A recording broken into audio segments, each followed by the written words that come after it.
Welcome to Stoic Philosophy for Life. This is not just a place to listen to books, it's a space to feel them with your soul.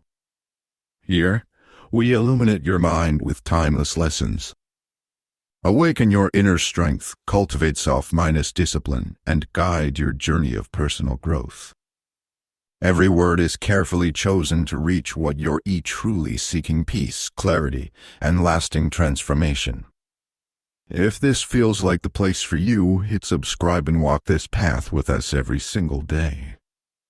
Now, put on your headphones, take a deep breath, and begin the journey of renewing your mind and your life.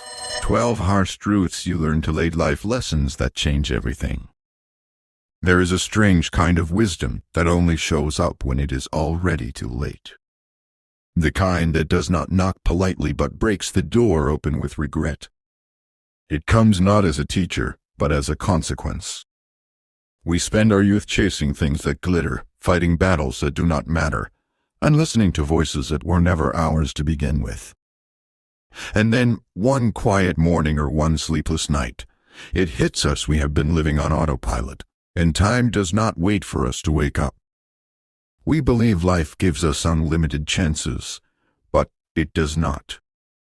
The truth is, most people only begin to understand life when parts of it are already gone. A failed relationship. A missed opportunity. A season that will never return. But what if we could hear these truths earlier, not as wounds, but as warnings? What if we could live as if wisdom did not need to arrive late? In this video, I will share 12 harsh truths that often come wrapped in pain, but if understood in time, they can change everything. These are not meant to discourage you. They are here to wake you up. Because the most dangerous lie you will ever believe is that you still have time. Stay with me until the end, and you will walk away with clarity, strength. Let us begin. The first truth: no one is coming to save you. No mentor. No lover. No perfect moment. The world is not a rescue mission tailored to your comfort. It will not pause because you feel lost. It will not rewrite its script just because you are hurting. Hush? Maybe. But freeing. Absolutely. Because once you stop waiting, you start moving. Once you stop expecting someone else to fix your story, you become the author of your own transformation. Epictetus said, "Do not seek for things to happen the way you want them to. Rather wish that what happens happen the way it happens, then you will be happy." What he meant is simple: take back the reins of your expectations. Stop handing your life over to what minus ifs and maybes. When you realize no one is coming to lift you out of the hole, you finally learn how to climb. This does not mean you walk alone forever. But it means the first step, the most crucial one, must always come from you. Like a seed pushing through the soil, growth begins in darkness. But it reaches toward the light, not because someone pulls it, but because it must. Your strength was never missing. It was just buried under hope that someone else would bring it to life. If this message moved you, share it with someone who needs it. The second truth: most people are more concerned with being liked than being real.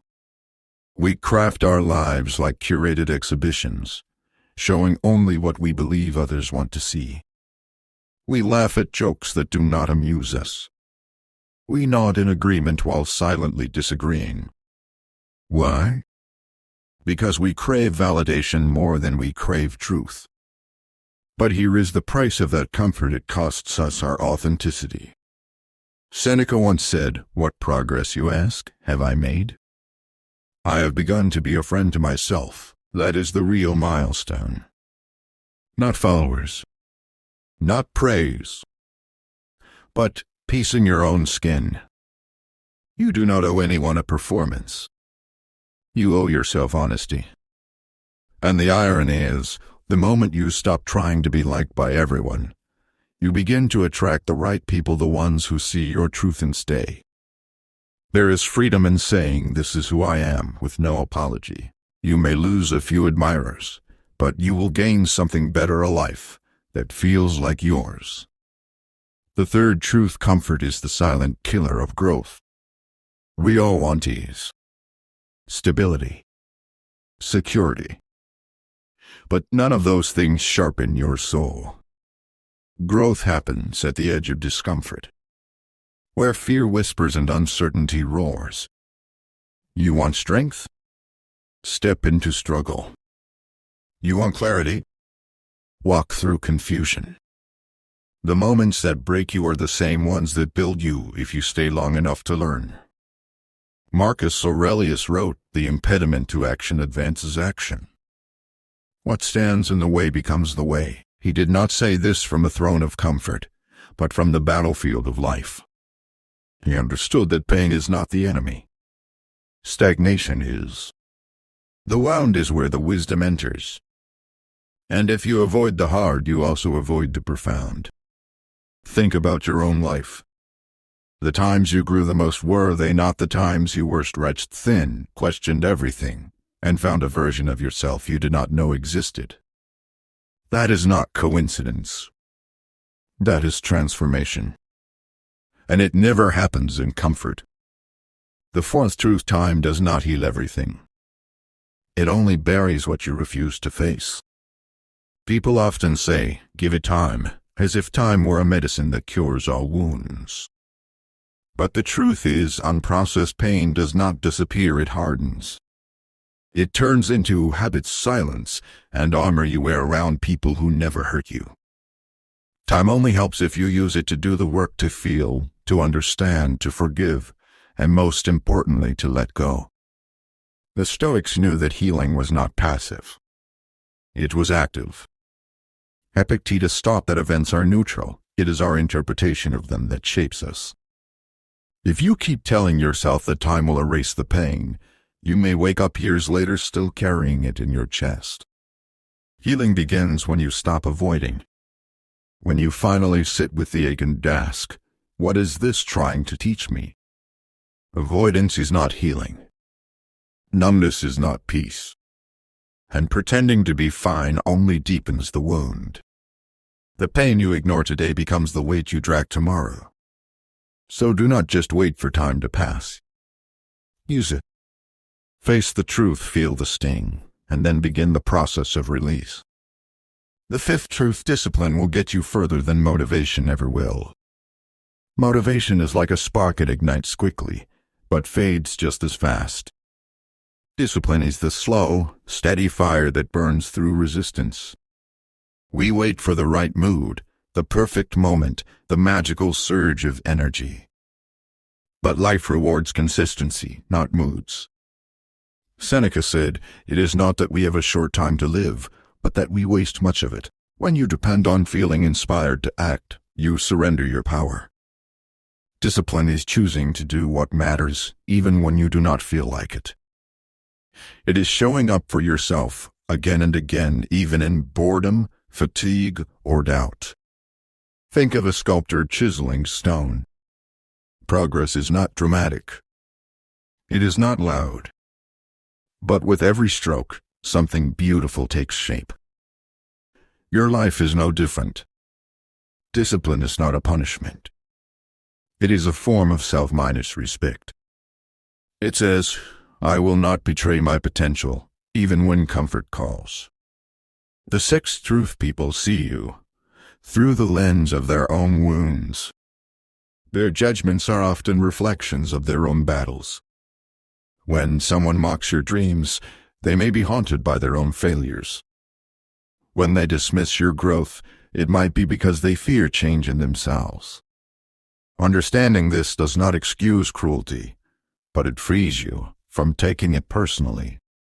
Marcus Aurelius once reflected, "When you wake up in the morning, tell yourself the people I deal with today will be meddling, ungrateful, arrogant, dishonest, jealous, and surly." He was not being pessimistic, he was preparing his mind. He knew that people act from what they carry inside. And if you forget that, you will absorb their wounds as your truth. The greatest freedom is this: to walk through criticism without needing to prove or explain. You do not need to win everyone's approval. You need to remain rooted in who you are. Let others speak. Let them misunderstand. What they see in you often says more about them than about you. The seventh truth: your mind can be your prison or your power. The world outside may be chaotic, but the true battlefield is always internal. You could have peace around you and still feel tormented. Or you could walk through storms with calm if your inner world is steady. Your thoughts shape your reality more than your circumstances do. Epictetus was born a slave, yet he became one of the greatest minds in Stoic philosophy. How? Because he realized that no one could imprison his mind unless he gave them permission. He said, "No man is free who is not master of himself," and he meant that real freedom is not the absence of hardship, but the presence of self minus control. What kind of thoughts do you entertain when no one is watching? Are they building you or breaking you? Training your mind is not about positive thinking. It is about disciplined thinking. It is about noticing the storm and choosing not to become it. It is about interrupting the spiral of doubt with the anchor of truth. If your mind is a garden, then every thought is a seed. Be careful what you plant. Subscribe for more truths that shift your perspective. The eighth truth: success often feels empty when it is not aligned with your values. You can climb the mountain, take the photo, get the applause, and still feel a strange hollowness at the top. Because it was never your mountain to begin with. So many chase what others celebrate without ever asking, does this mean anything to me? Seneca warned, "It is not the man who has too little, but the man who craves more, that is poor." And often we chase more because we are afraid to sit with less.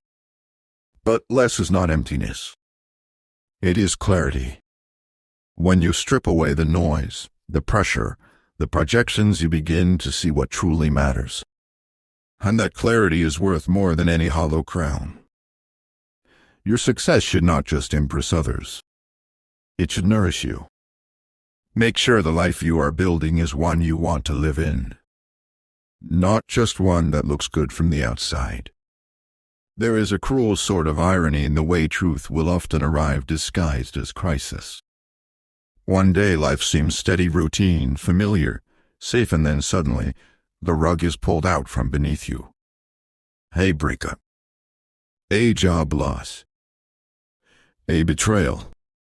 In that instant, the world as you know it fractures, and you are left with two choices: collapse under the weight of grief, confusion, and fear, or use the break as your doorway to a truer, stronger self.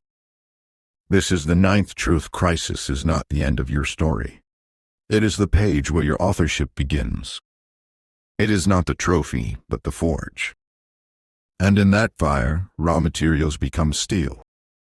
When Marcus Aurelius found himself facing plague, war, and personal loss, he did not escape. He stood inside it. If you're here right now, it means you're not waiting for life to happen.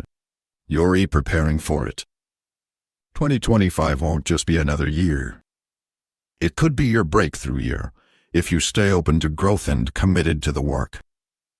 Let this be your reminder you're not behind. You're just getting ready.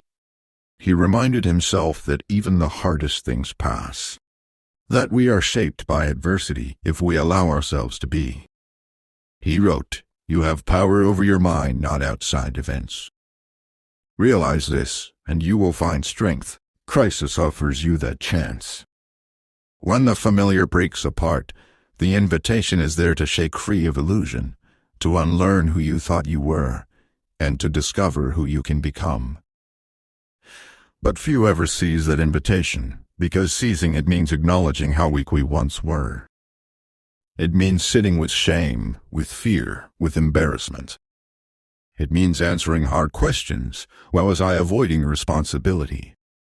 Where did I settle for comfort instead of growth? In those dark spaces lies a truth so many run from. The person we are is not who we must become. You can write your next chapter, even if it begins with the ashes of the last one. Consider the bamboo tree in ancient Chinese legend. It sprouts roots for years in darkness before even showing itself above the ground. Then, suddenly, it appears to grow feet in a day. But the truth is it has been growing all along, just unseen. Your crisis could be your underground season taking hold. And when you choose to rise, you may seem to burst, but underneath, it has been years of unseen work. The fire does not have to destroy you. You can step through it transformed.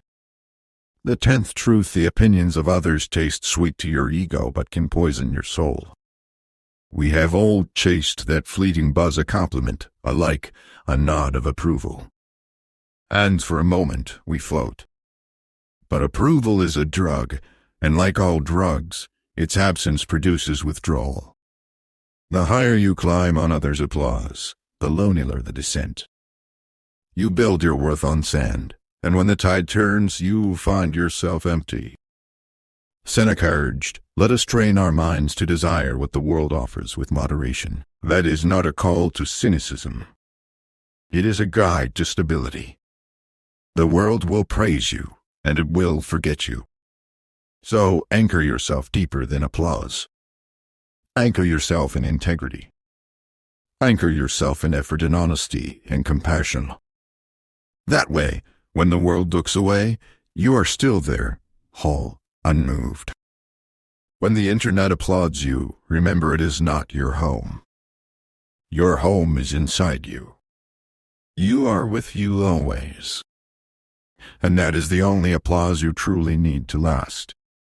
The 11th truth: suffering is universal.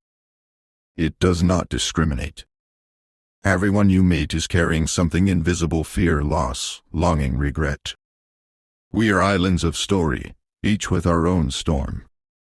Yet we look at each other and see only what is visible: smiles, success, certainty, and assume we alone hold the cracks. This is why the coldest responses often come from the warmest hearts. They have learned not to burden others with their own weight. But in doing so, they have carried it alone.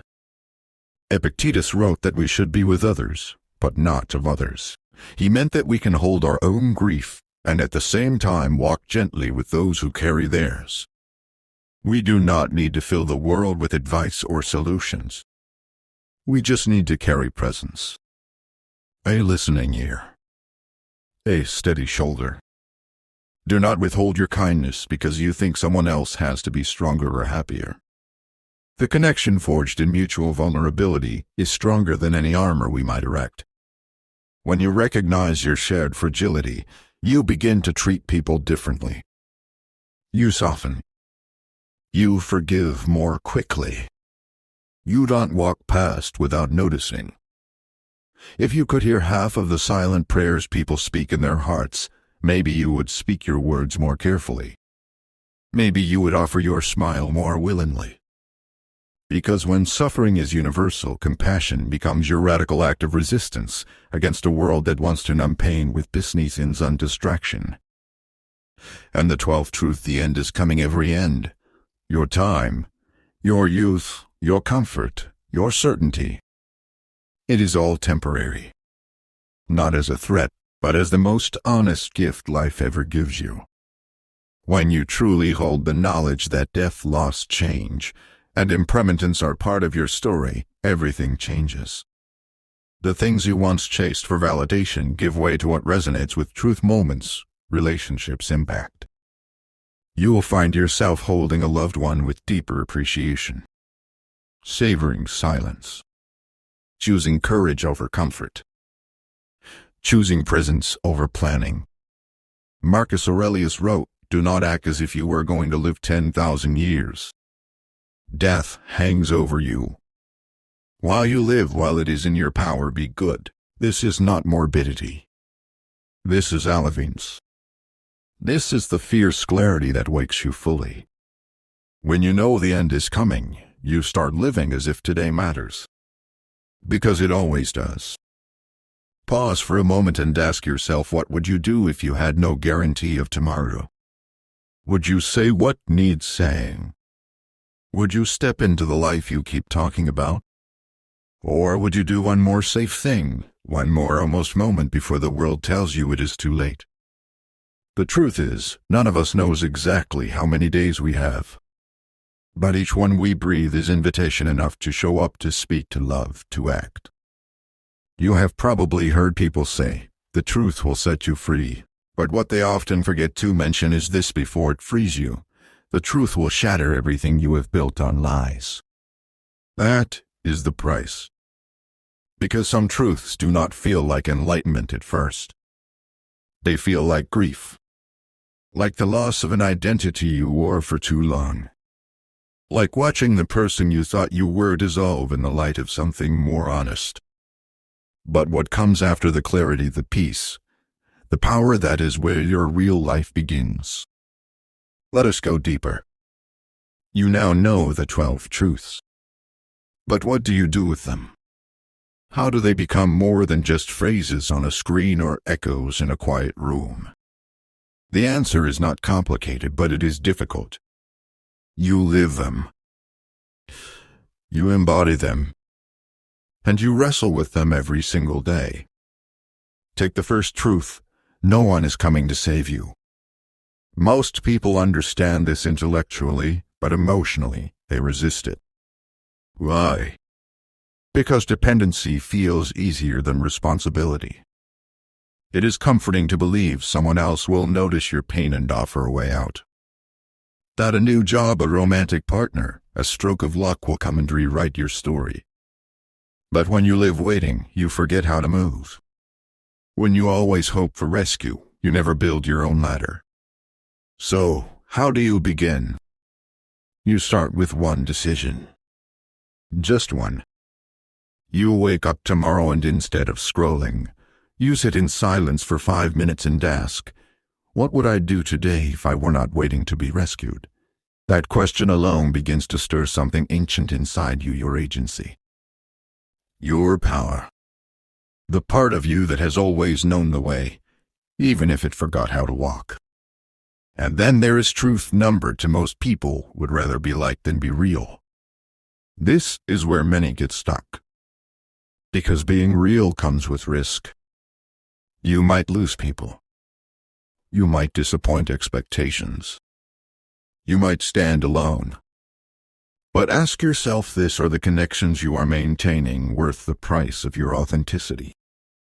If someone only loves you when you hide, do they love you at all? Being real means facing discomfort. Saying no when it would be easier to nod. Choosing honesty over harmony. But what you gain is immeasurable peace. Freedom. The kind of self-minus respect that cannot be bought or borrowed. And here is something remarkable: you start to attract others who are also real. Who do not need your perfection, only your presence. Now take truth number 3, comfort kills growth. This one, perhaps more than any, keeps people trapped. Because comfort is not just a couch or a routine, it is a mindset. It is the voice that says, do not risk it, you might fail. It is the part of you that prefers the known misery over the unknown possibility. You stay in a job that drains you because at least the paycheck is predictable. You stay in a relationship that shrinks you because loneliness feels scarier than silence. But the Stoics were clear: growth does not come through pleasure. It comes through effort, discipline, and sometimes even suffering. Marcus Aurelius reminded himself daily that obstacles are not interruptions, but instructions. So when you feel resistance, do not run. Lean in. There is wisdom in the challenge. There is strength in the strain. The key is not to abandon comfort entirely, but to redefine it. Let your comfort be the knowledge that you are growing, not coasting. Let it be the quiet pride in doing what needed to be done, even when no one was watching. Let it be the small but steady flame that comes from living with intention. And then truth number 4, time does not heal what you refuse to feel.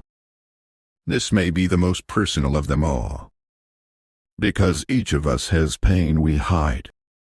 Wounds we tell ourselves are in the past, but your body remembers. Your habits remember. Your relationships remember. Time may create distance, but only truth creates release. You do not need to relive your trauma to heal it, but you do need to acknowledge it. To stop pretending. To stop minimizing. Healing starts when you give yourself permission to grieve what hurt you without judgment. And then to forgive not because they deserve it, but because you deserve freedom. The past cannot be changed, but its power over you can. As you walk through these truths, they begin to intersect. You realize they are not separate lessons, but layers of one deeper wisdom. You are responsible for your life. Not your parents. Not your boss. Not your past. You. That does not mean blame, it means power. It means your future is not predetermined by what has been, but by what you choose now. Seneca said, "Fate leads the willing and drags the unwilling." Which are you? Are you being dragged through your days, reacting, regretting, waiting? Or are you being led by values, by discipline, by a vision of something better? Let us go further. What about truth number 5, discipline over motivation? This is the hinge point. This is where most fail. Because motivation is a lie dressed as passion. It shows up loud, full of energy, then disappears the moment things get hard. Discipline, on the other hand, is quiet, unglamorous, consistent. It does not care how you feel. It shows up anyway. And in the end, it is what builds lives of substance. Want a better body? Discipline. Want a better relationship? Discipline. Want to write, build, lead, grow? Discipline. And what is discipline really? It is just remembering what you want most when what you want now tempts you. It is delayed gratification. It is emotional maturity. It is not sexy, but it is powerful. If you want to be extraordinary, you must be willing to be consistent in the ordinary. There comes a point in every person's life when they look into the mirror and barely recognize who is staring back. Not because of age or exhaustion, but because of how long they have lived trying to be someone they are not. That is where we begin this chapter, with the silent erosion of identity that happens when you build your life on approval, expectations, and fear. And it ties deeply to the 6th truth: people see you through the lens of their own wounds. For years you may have shrunk yourself to make others comfortable. Bit your tongue to keep the peace. Worn masks so convincing, even you believe they were your face. But here is the cost: the more you contort yourself to fit someone else's story, the more you disappear from your own. You start to live a life that is acceptable but not authentic, polished but not honest, praised but not peaceful. So, what do? You reclaim yourself not all at once, but piece by piece. You start small. You say what you really mean in one conversation. You say no when everything in you is screaming yes just to be liked. You wear what you want. You ask the question. You tell the truth, not the version that will get you applause. And with each act of honesty, something sacred happens. Your life begins to feel like it belongs to you again. Marcus Aurelius reminded himself daily, if you are distressed by anything external, the pain is not due to the thing itself, but to your estimate of it. And this you have the power to revoke at any moment. That is the invitation. How many years have passed where you promised yourself change, but drifted back into comfort? This time, it's different because you're still here. You're listening, you're learning, and most importantly, you're not quitting. And that's what separates wishful thinking from real transformation. Not to silence the world, but to change how much power you give it. To see that judgment from others is not a verdict, it is a projection. Their opinion is not your identity. Your truth is not up for vote. Let us move to the seventh truth: your mind can be your prison or your power. This is not just philosophy, it is neuroscience, psychology, and deeply human experience. Think about how many wars you have fought that never left your head. How many days you have lost to spirals of worry, doubt, and fear. The mind untrained is a storm. It latches onto every negative thought and spins it into catastrophe. But here is the hopeful truth: you can train it. You can learn to become an observer of your thoughts, not a slave to them. Epictetus said, "It is not things that disturb us, but our interpretation of them." Imagine what would change if you believed that. If you stopped giving your thoughts the status of facts. Not every fear deserves a reaction. Not every emotion needs a response. One practice that changes everything is learning to pause. Just 3 seconds. When a thought arises, pause. Ask, is this true? Is this helpful? Is this mine? You would be amazed how much suffering evaporates when you do not give your first thought the final word. With practice, your mind becomes a place of peace, not panic. And when that happens, even if chaos rages outside, you remain calm within.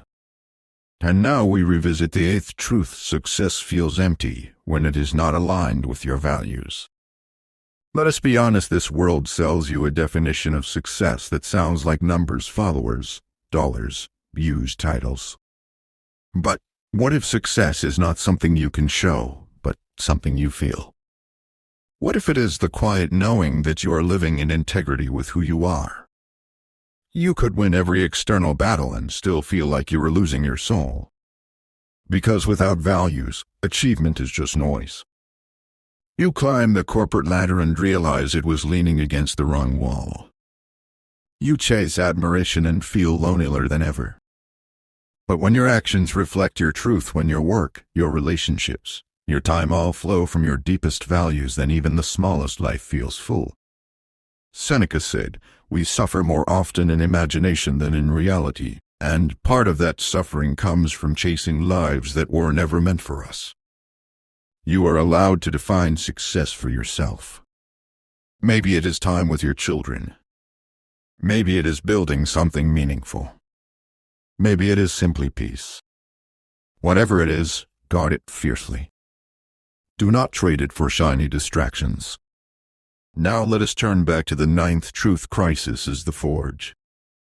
It does not just reveal who you are. It refines who you can become. Most people fear pain not because it hurts, but because it forces them to confront what they have ignored. But every crisis is also a clearing. A chance to build something stronger on ground that has been shaken clean. Think of nature. Forests burn, and from the ash, new life grows. Earthquakes shatter the landscape, but they also uncover minerals long buried. Crisis strips you of illusion. It removes your crutches. It exposes your foundation. And if that foundation is weak, you have a rare chance to rebuild, not better than others, but better than you were yesterday. Do not waste your crisis. Do not numb it, distract from it, or wish it away. Ask what it is trying to teach you. Ask what part of you needs to die so something truer can be born. You do not need to be fearless, you just need to be faithful to the growth it is offering. If this message moved you, share it with someone who needs it. Let us continue to Truth 10. The opinions of others are not your mirror. This is where many people lose themselves trying to be what the world finds acceptable. But here is the radical truth: you are not here to be understood by everyone. You are here to be real, to live your truth. And sometimes it will look strange, even wrong, to people who do not know your story. That is okay. You are not a product to be liked. You are a soul to be lived. Stop shrinking to fit into frames that were never built for your spirit. The moment you begin living for others' applause is the moment you give them control over your peace. And when they stop clapping, you will wonder who you are again. So ask yourself, right now, who are you when no one is watching? Who are you when there is no one left to impress? That version of you, the quiet, honest, unfiltered one, is who the world actually needs more of. Not another imitation. Not another mask. Just you. There is something deeply humbling about accepting your own limitations. In a world that constantly screams for more, be more, do more, prove more, admitting that you are not everything is almost a rebellion. But here lies the truth, the one we often spend years denying: you are not limitless. And that is not a flaw. That is your freedom. This brings us to a truth most people avoid for as long as they can. You cannot be everything for everyone. You will disappoint people. You will fall short of their expectations, and sometimes even your own. The sooner you stop trying to please everyone, the sooner you begin to please the person who matters most, yourself. Seneca once wrote, "No man was ever wise by chance. Wisdom does not arrive through blind ambition or frantic effort. It arrives through stillness, through reflection, through the courage to say, this is what I can give. This is what I cannot. And both are enough. When you stop performing, you start living.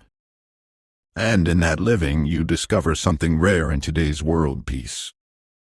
So let us talk about failure, the kind that stings and sticks, the kind that leaves you questioning everything. Most people see failure as the opposite of success. But that is a narrow lens. Failure is not your enemy. It is your teacher. Your mirror. Your invitation to evolve. If you only measure yourself by what worked, you miss the depth of what you have become and what did not. Marcus Aurelius, who ruled an empire, wrote not about glory, but about failure, his own impatience, his frustration, his struggle with temptation. Why? Because he understood that virtue is forged in adversity, not applause. Success may impress others, but failure, if met with humility, transforms you. It strips you of ego. It sharpens your values. It forces you to clarify what really matters. So the next time you fall, do not just ask, "Why did this happen to me?" Ask instead, "What is this asking me to learn?" Your wounds can become wisdom if you do not waste them. There is another truth, quieter but just as powerful: healing is not linear. Most people assume that personal growth is a straight path, like walking from darkness into light. But the reality is more like spirals. You revisit old pain. You stumble on patterns you thought you had outgrown. You heal in layers, not milestones. And sometimes you will feel like you are back where you started. But here is the difference: you are not. You are returning with awareness, with tools, with deeper insight. That is progress. Even when it does not feel like it. The Stoics knew this. Epictetus said, "No great thing is created suddenly, and that includes you." Be patient with your transformation. Honor your setbacks as much as your strides. You are allowed to be a work in progress and still be worthy. Now let us talk about loneliness, not the kind where you are simply alone, but the kind that creeps in even when you are surrounded. The kind that whispers, "No one sees you." This loneliness often arrives when you begin to outgrow old environments.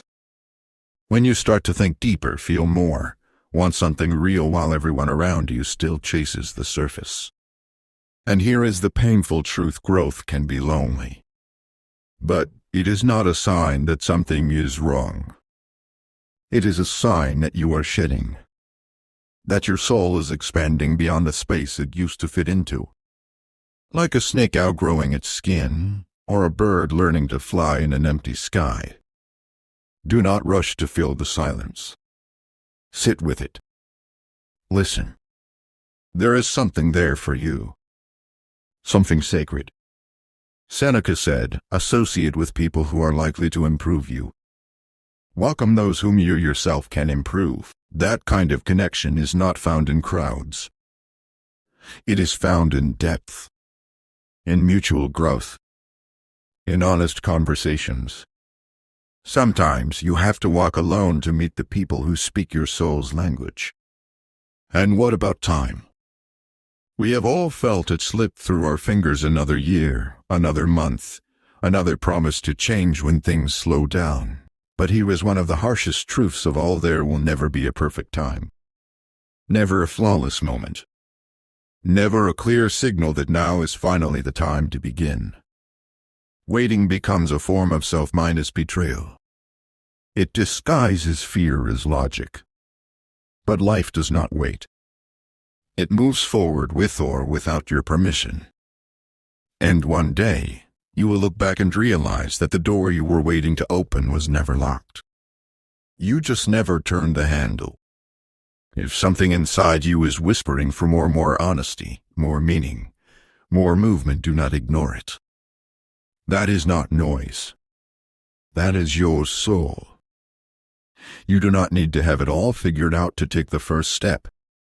You just need to believe that the path will reveal itself as you walk. And if you stumble, you get up. That is what walking was always meant to include. Marcus Aurelius reminded himself each morning, you could leave life right now. Let that determine what you do and say and think. He was not being morbid. He was being clear. Life is fragile. Which is why we must not waste it being lukewarm with our passions or half-hearted with our truth. So ask yourself, where are you holding back? Where are you waiting for permission that no one else can give you? If this were your final season, would you still be hesitating? Because here is another truth: death gives life its meaning. Not in a way that makes us fearful, but in a way that wakes us up. It reminds us that the most valuable currency is not money, not status, but time. And once it is spent, it does not return. Live like it matters, because it does. There is a moment, usually quiet, when you realize that the person who has hurt you the most is you. Not intentionally. Not with cruelty. But through patterns, avoidance, self-minus doubt, and fear. That realization is not easy. In fact, it is brutal. But it is also liberating. Because once you see how much power you have over your own suffering, you also see how much power you have to heal. This is the truth we often avoid. Self-minus sabotage is not a flaw, it is a pattern born from fear. Fear of failure. Fear of success. Fear of being seen. Fear of being abandoned. So you delay the call. You quit when it gets hard. You chase what is safe and familiar, even when it hurts. Because if you choose less, at least it will not be taken from you. But the cost is high.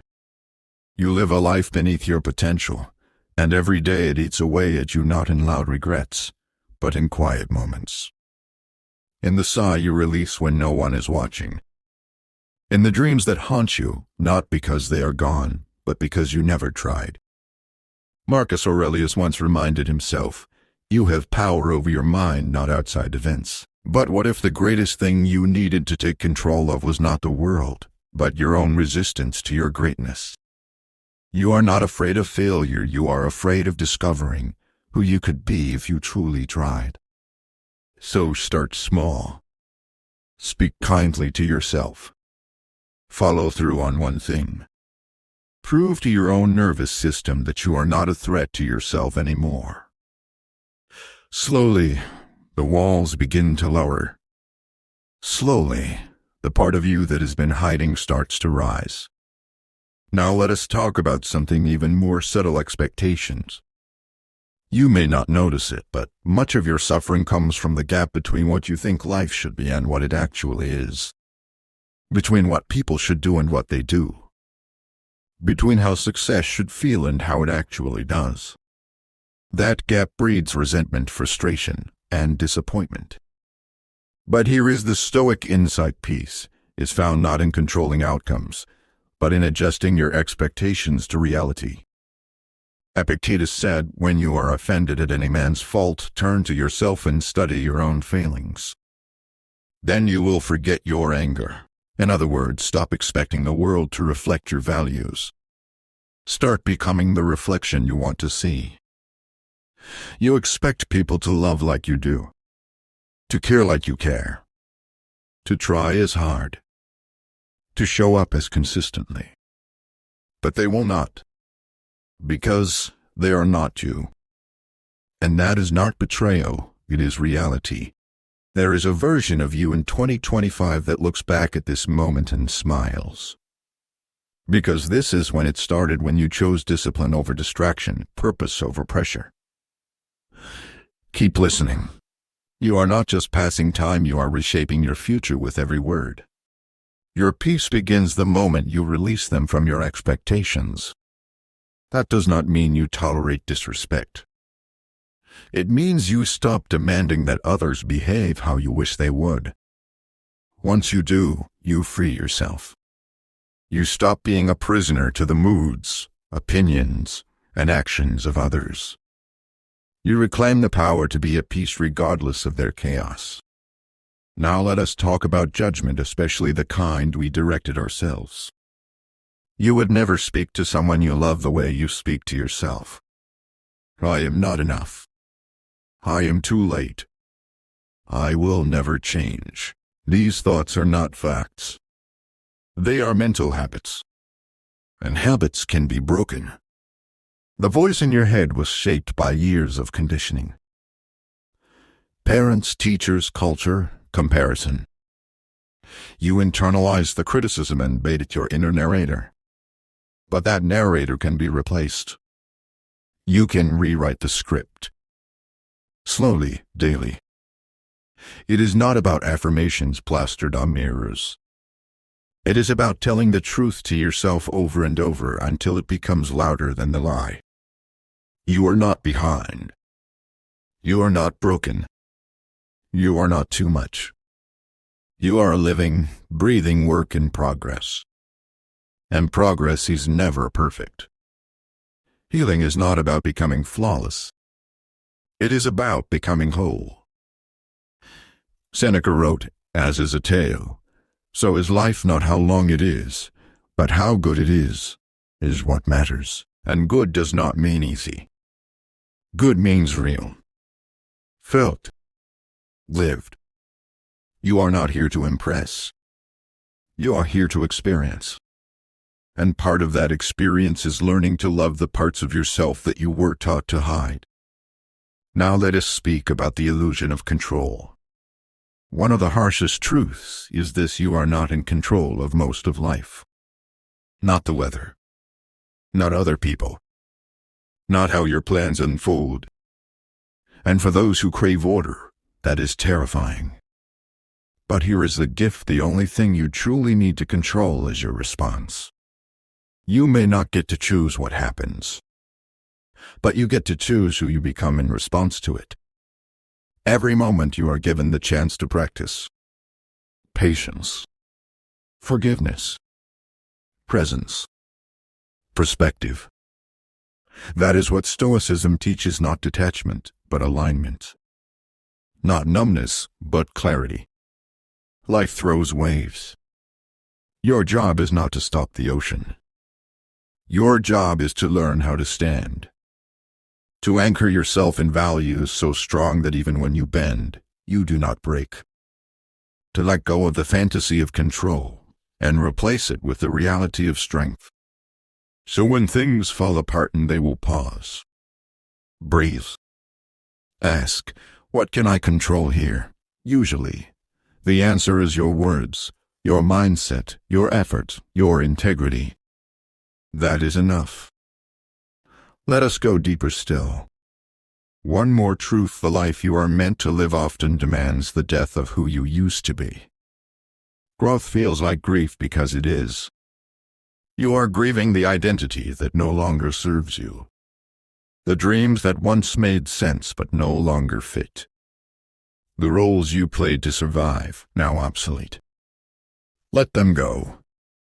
Do not confuse letting go with failure. Letting go is wisdom. It is knowing when a version of yourself has served its purpose. It is trusting that life has new chapters waiting if you are brave enough to turn the page. So what now? What do you do with all of this? You begin again. Not perfectly. Not loudly. But honestly. One truth at a time. You stop waiting to be ready. You start where you are, with trembling hands, with doubt in your heart, with hope still flickering. Because the harshest truths, when embraced, become your greatest guides. They strip you of illusion. They return you to essence. And from that place, from that quiet, grounded, awakened place, you begin to build a life not of reaction, but of meaning. Not of survival, but of purpose. Pain, when faced with courage, becomes one of life's greatest teachers. But most people never stay with it long enough to hear the lesson. They distract. They run. They numb. And in doing so, they rob themselves of the wisdom hidden inside the wound. One of the hardest truths you learn, often far too late, is that the pain you avoid the most is usually the one that holds the key to your freedom. Pain strips away pretense. It humbles the ego. It forces you to ask questions you would never dare to touch when everything is going well. Who am I without my title? Without their love? Without the dream I clung to for years? These are not easy questions. But they are real. And the life built from those answers is one that no storm can shake. Marcus Aurelius did not pray for comfort. He prayed for resilience. He did not ask for ease. He asked for strength to endure difficulty with dignity. That is the difference between a fragile life and a fortified one. The fragile life avoids discomfort. The fortified life grows through it. So, what do you do with your pain? You honor it. You stop pretending it should not be there. You stop using positivity as a mask. You let it speak. You let it shape you. Not into bitterness, but into clarity. Into compassion. Into presence. The wound becomes sacred not because it is fair, but because it transforms you if you allow it to. And in that transformation, another truth becomes clear: most success is empty without presence. You can have the money, the house, the title, but if your mind is always somewhere else, you are not living. You are chasing. You are accumulating experiences without absorbing them. Like taking photos of sunsets you never actually watched. Presence is not passive. It is an act of devotion. It is choosing to be where your feet are. To hear the full sound of someone's voice. To feel the sip of your coffee. To look into a stranger's eyes without rushing. In that slowness, life reveals its depth. And that is where real wealth is found. Seneca wrote, "True happiness is to enjoy the present, without anxious dependence upon the future." The moment you realize that presence is the ultimate luxury, your entire definition of success changes. It stops being about reaching more and becomes about being more here now. Another truth: your worth is not tied to your productivity. This one is hard for many. Because we live in a culture that worships hustle, speed, and output. And so, rest becomes guilt. Stillness becomes laziness. Silence becomes wasted time. But this mindset is not noble. It is self-destructive. You are not a machine. You are a soul. You need recovery. You need quiet. You need unstructured time where you are not performing, producing, or proving. Some of your greatest breakthroughs will come not when you are working harder. If you found this video valuable and meaningful, please consider sharing it. You never know, it might help someone who truly needs it. But when you are doing nothing, when your mind finally quiets enough for truth to rise. The Stoics valued discipline, but they also understood the need for balance. Marcus Aurelius would often take time to reflect, to write, to breathe. Not because he was avoiding his duties, but because he knew his soul needed tending. You are no different. Give yourself permission to rest without shame. That is not weakness, it is wisdom. Let us now touch on the illusion of arrival. So many people believe that once they hit a certain milestone, get the job, find the partner, reach the goal, then they will feel whole. But the truth is, there is no final destination that delivers lasting fulfillment. Every summit reveals another mountain. Every finish line becomes the start of something else. If you are always chasing the next thing to feel complete, you are missing the point. Life is not about arriving. It is about becoming. About learning to find joy in the middle. Purpose in the process. Meaning in the mundane. The person who finds beauty in ordinary moments will always feel richer than the one who is endlessly chasing peak experiences. So ask yourself, not when will I arrive, but how can I be fully alive while I am becoming? Another uncomfortable truth: not everyone you love will understand your growth. And that is okay. Some people only know how to connect with the older version of you, the one who played small, agreed with everything, stayed safe. As you evolve, you might outgrow relationships that once felt like home. And that grief is real. But do not shrink to make others comfortable. Do not dim your light because it threatens those still hiding in their shadows. Growth will cost you something. But what you gain, authentic alignment, inner peace, soul-level friendships, is worth everything you lose. Epictetus said, if you want to improve, be content to be thought foolish and stupid. That is the price. Others might not get it. They might mock your boundaries. Question your decisions. But your growth is not a democracy. It does not need to be voted on. If your evolution makes others uncomfortable, let it. Your path is yours alone. And here comes one of the most liberating truths: forgiveness is not for them, it is for you. Holding on to anger, resentment, or blame may feel like power. But it is really a poison. You drink it hoping it hurts someone else. And all the while, it corrodes your peace, your presence, your joy. Forgiveness does not mean you forget. It does not mean what they did was right. It means you choose not to carry it anymore. It means you value your freedom more than your anger. It means you understand that healing is not waiting for justice, but choosing peace in spite of the injustice. Marcus Aurelius asked himself, how much more grievous are the consequences of anger than the causes of it? Your rage may be justified. But does it serve you? Does it make your life lighter? Or does it tether you to the very pain you want to be free from? The world needs less revenge and more release. You do not need to win. You just need to be free. So what is left? The final piece is perhaps the most profound. Your life is your responsibility. Not your parents. Not society, yes. Not your past. Yours. That may feel overwhelming at first. But it is also the most empowering truth you will ever absorb. Because it means you are not stuck. You are not helpless. You are not destined to repeat yesterday. You are writing the story now. With every thought, every word, every decision. And though the pen was handed to you later than you wished, it is in your hand now. Use it. With intention. With honesty. With courage.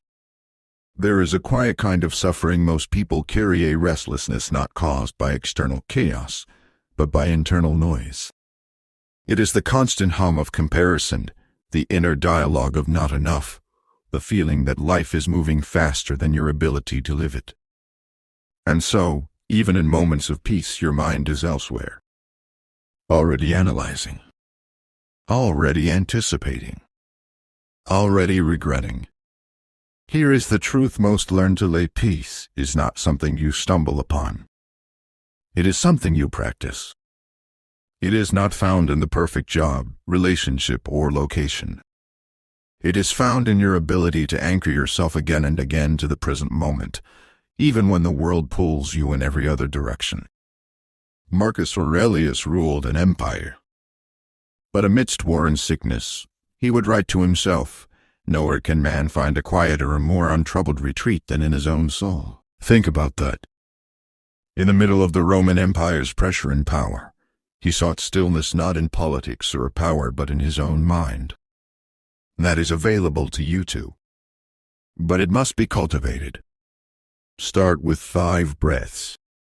5 real, conscious breaths where your only task is to feel the air enter and exit your lungs.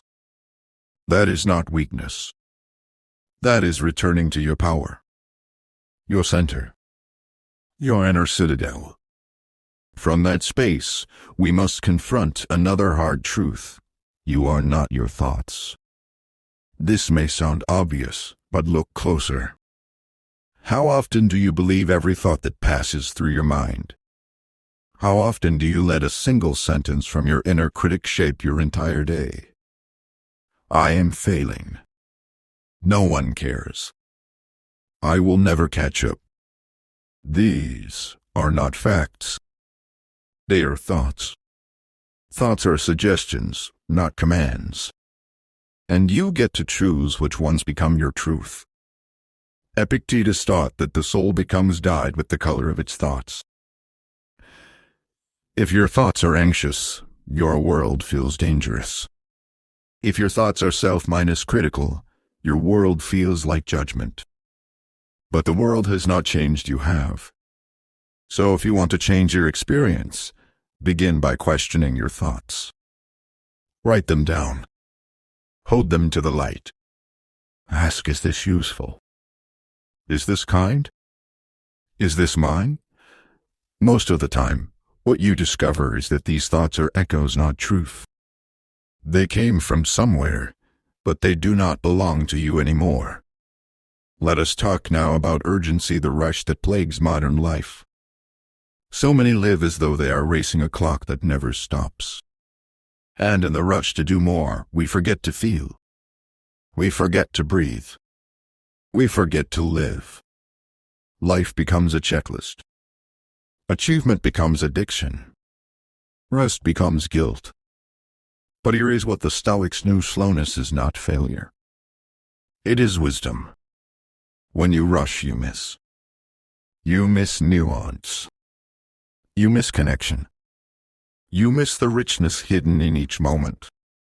Marcus Aurelius reminded himself, do every act of your life as though it were the last. That is not about intensity. It is about presence. Walk slower today. Listen without preparing your response. Eat without distraction. Watch the sky. These small shifts reconnect you to what is real. And in a world obsessed with speed, your slowness becomes a kind of revolution. Another harsh truth: the future is not guaranteed. We know this. And yet we live as though we have forever. We say someday like it is a promise instead of a possibility. We save our real lives for later, for when the kids grow up, the debt is paid, the timing is right. But life is not a rehearsal. And later is the most dangerous word we ever learned. So what would change if you stopped postponing meaning? What would you say today, build today, forgive today if you knew tomorrow was uncertain? The point is not to live in fear of death. The point is to let the truth of it sharpen your sense of what matters. Let it strip away the excuses. Let it reveal what you can no longer afford to delay. Seneca once asked, "How long will you wait before you demand the best of yourself?" Not perfect. Not heroic. Just honest. Just present. Just alive. Now let us talk about distractions, not just the kind in your phone or inbox, but the kind in your heart. You may be distracting yourself with business ends, with goals that are not yours, with relationships that are loud but not deep. And beneath all of it lies a fear: what happens if I stop? If I sit still? If I face the silence? That silence is not empty. It is where truth speaks. But only if you are quiet enough to hear it. Try this: sit for 10 minutes a day in silence. No music. No scrolling. Just you and your thoughts. It will feel unbearable at first. But eventually, something surfaces, a knowing. A message from the part of you that has always known the way. Distraction is the enemy of depth. Choose depth. And here is a paradoxical truth: the more you try to control your life, the more anxious you feel. Why? Because control is an illusion. You may manage your schedule, your goals, even your image. But life? Life unfolds on its own terms. The weather changes. People leave. Accidents happen. Plans collapse. And the tighter you grip, the more it slips through your fingers. The Stoics did not teach passivity. They taught alignment. You do what you can with what you have from a place of virtue. Then you release the rest. You do not need certainty to be at peace. You need surrender, not as defeat, but as trust. Trust that you are capable. That you can adapt. That no matter what comes, you will respond with presence and power. So much of our suffering comes from arguing with reality. Accept it. Not because you love it, but because it is already here. And once you stop resisting what is, you create the energy to shape what could be. Let us finish this chapter with a reminder: you are the common denominator in every moment of your life. Not your job. Not your relationship. Not your history. You. That is not a burden. That is your portal to power. It means that the shift you seek, the peace, the purpose, the clarity begins with how you choose to show up. Do not wait for the world to give you permission. It never will. Choose now. To be present. To be kind. To be aligned. To be brave. There is a quiet war being fought every day, not on battlefields or in the boardroom, but inside your own mind. It is the battle between the life you are living and the life that is trying to emerge. Between what the world expects you to be and who you truly are when no one is watching. The longer you avoid this conflict, the more numb you become. And the more numb you become, the further you drift from the life that could have been yours. That is the cost of living on autopilot. You wake up. You do what you always do. You think the thoughts you always think. You tolerate what you once promised yourself you would never allow. You forget that you have a choice. But here is the harsh truth: every day you choose, whether consciously or not. You choose who you become through repetition or resistance, through silence or speech, through avoidance or action. Marcus Aurelius warned, "Do not waste what remains of your life in speculating about your neighbors, unless with a view to some mutual benefit." What was he really saying? Stop living other people's lives. Stop measuring your worth by their standards. Stop trying to impress people who are not even thinking about you. Every moment spent trying to fit into someone else's idea of who you should be is a moment stolen from your own unfolding. So what does it look like to live authentically? It starts with paying attention. Noticing where in your life you feel constricted, where you go silent, where you pretend, and then choosing differently. It might mean speaking your truth in a conversation where you usually stay quiet. It might mean leaving a job that pays well but costs your soul. It might mean saying no to something everyone else applauds, but you no longer believe in. This is not rebellion for the sake of attention. It is alignment for the sake of integrity. And yes, it is terrifying. Because once you live in truth, you lose your excuses. You can no longer blame others for your discomfort. But what you gain is something far more valuable: wholeness. A life that feels right not because it is easy, but because it is yours. This brings us to the lie of normal. One of the most insidious traps in modern life is the idea that success, happiness, and identity all come in pre-minus approved packages. A certain kind of job. A certain kind of relationship. A certain way of speaking, dressing, living. But who decided that? Who wrote the rules? And why are you following them? Seneca said, "It is not because things are difficult that we do not dare. It is because we do not dare that they are difficult." In other words, the prison is not the world, it is the belief that you must match it. That you must play it safe. That you must never question the script. But what if your truth does not look like what others call normal? What if it looks quieter, slower, stranger, softer, deeper? You are not here to repeat. You are here to rewrite. And in that rewriting, you must confront another truth you cannot heal in the same environment that broke you. That applies to places, people, and patterns. If your growth is constantly being undone by where you are, who you are with, or how you treat yourself, then change is not optional. It is urgent. This does not mean blame. It means honesty. It means recognizing that healing is not just internal. It is relational, environmental, practical. You cannot expect to grow in soil that keeps poisoning your roots.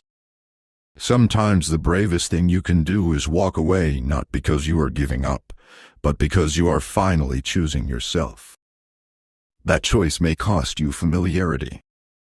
It may cost you comfort. It may even cost you people. But the peace that follows is priceless. Now let us talk about discipline not as a tool of punishment, but as a form of love. When you discipline yourself, you are not restricting your freedom, you are directing it.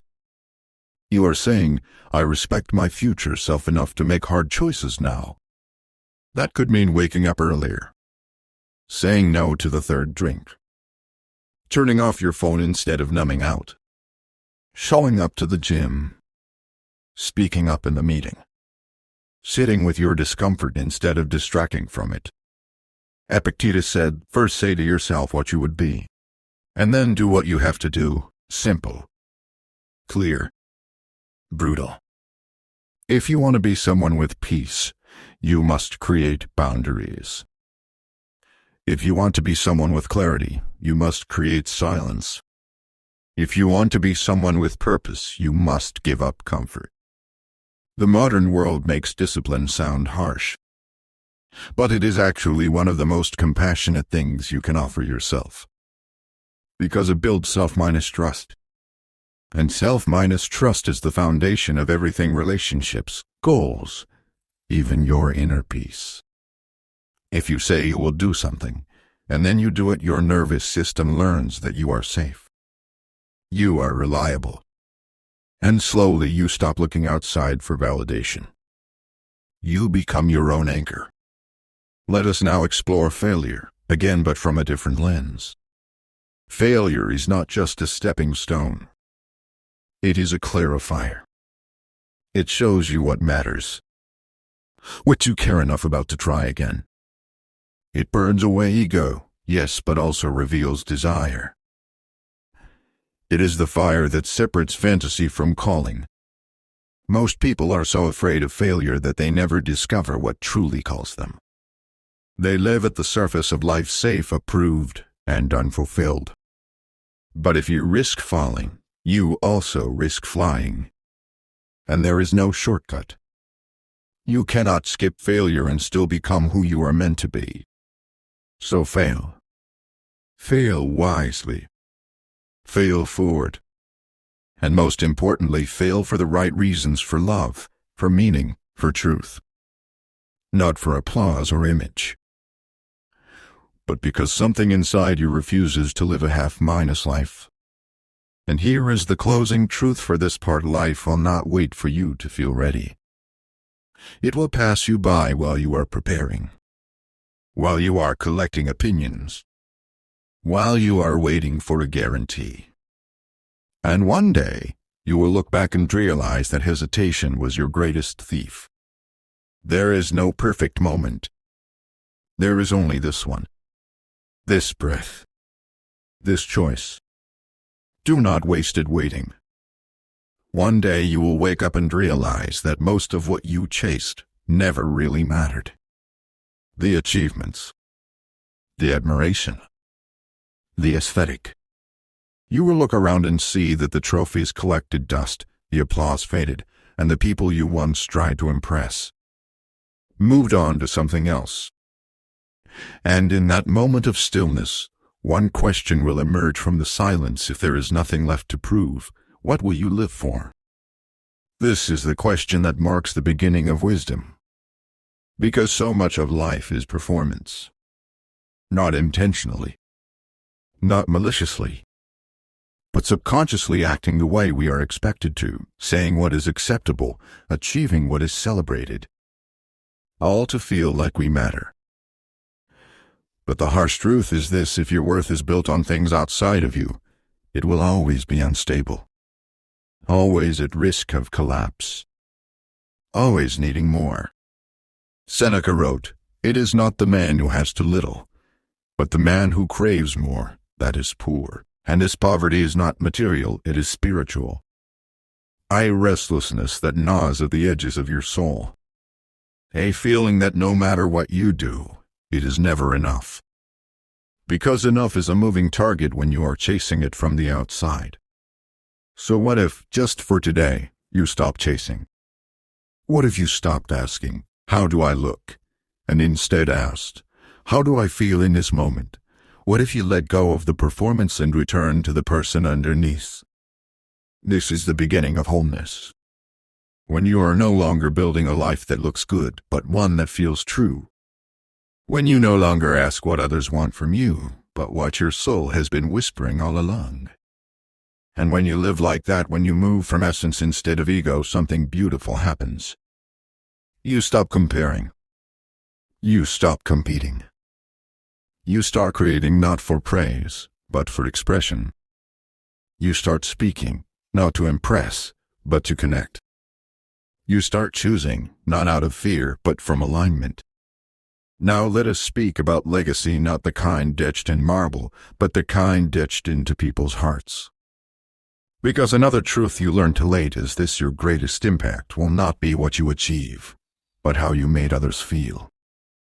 Not the numbers on your resume, but the peace in your presence. Not the size of your audience, but the depth of your kindness. You will not be remembered for how busy you were. You will be remembered for whether people felt safe in your presence. Whether you really listened. Whether your words softened their pain or deepened their shame. Whether your silence was cold or compassionate. That is your legacy. And you build it every day with your tone, your choices, your presence. Marcus Aurelius wrote, "Waste no more time arguing what a good man should be. Be one. There is your invitation. You do not need more theory. You need embodiment. You need to live the values you admire, not when it is easy, but especially when it is hard." Let us now address the weights you carry: the guilt, the shame, the regret. You may believe you are too far gone, that your past disqualifies you from peace. But here is the truth: your mistakes do not define you. They refine you, if you let them. Guilt is useful only when it leads to change. Beyond that, it becomes punishment. You are allowed to evolve beyond your worst day. You are allowed to stop replaying the past and begin writing something new. Redemption is not reserved for the perfect. It is available to the willing. All you must do is stop running from your past and begin walking toward your future with honesty, with humility, and with hope. There is no virtue in punishing yourself forever. There is virtue in becoming someone your past self would be proud to meet. And what a fear! It never truly leaves. But here is the truth: courage is not the absence of fear. It is the decision to act anyway. To write the words. To say the truth. To leave the job. To begin again. To love after heartbreak. To hope after disappointment. Epictetus said, difficulties are things that show a person what they are. If you feel afraid, good. It means you are standing at the edge of something meaningful. Do not back away. Lean in. Your future is on the other side of that edge. Another harsh truth: your dreams are your responsibility. Not your partner's. Not your parents'. Not the algorithms. Yours. If you do not fight for them, no one else will. If you keep waiting for the world to give you permission, you will spend your life asking. Create anyway. Speak anyway. Build anyway. Even if no one claps. Especially if no one claps. That is how you honor your calling, not by waiting for validation, but by walking with conviction. And finally, this truth: life is not supposed to be perfect.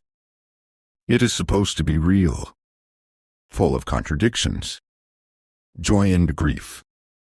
Expansion and loss. Mess and beauty. You were never meant to have it all figured out. You were meant to live it. To feel it. To grow through it. Stop looking for the flawless life. It does not exist. What does exist is a meaningful one. A life of presence, truth, courage, and connection.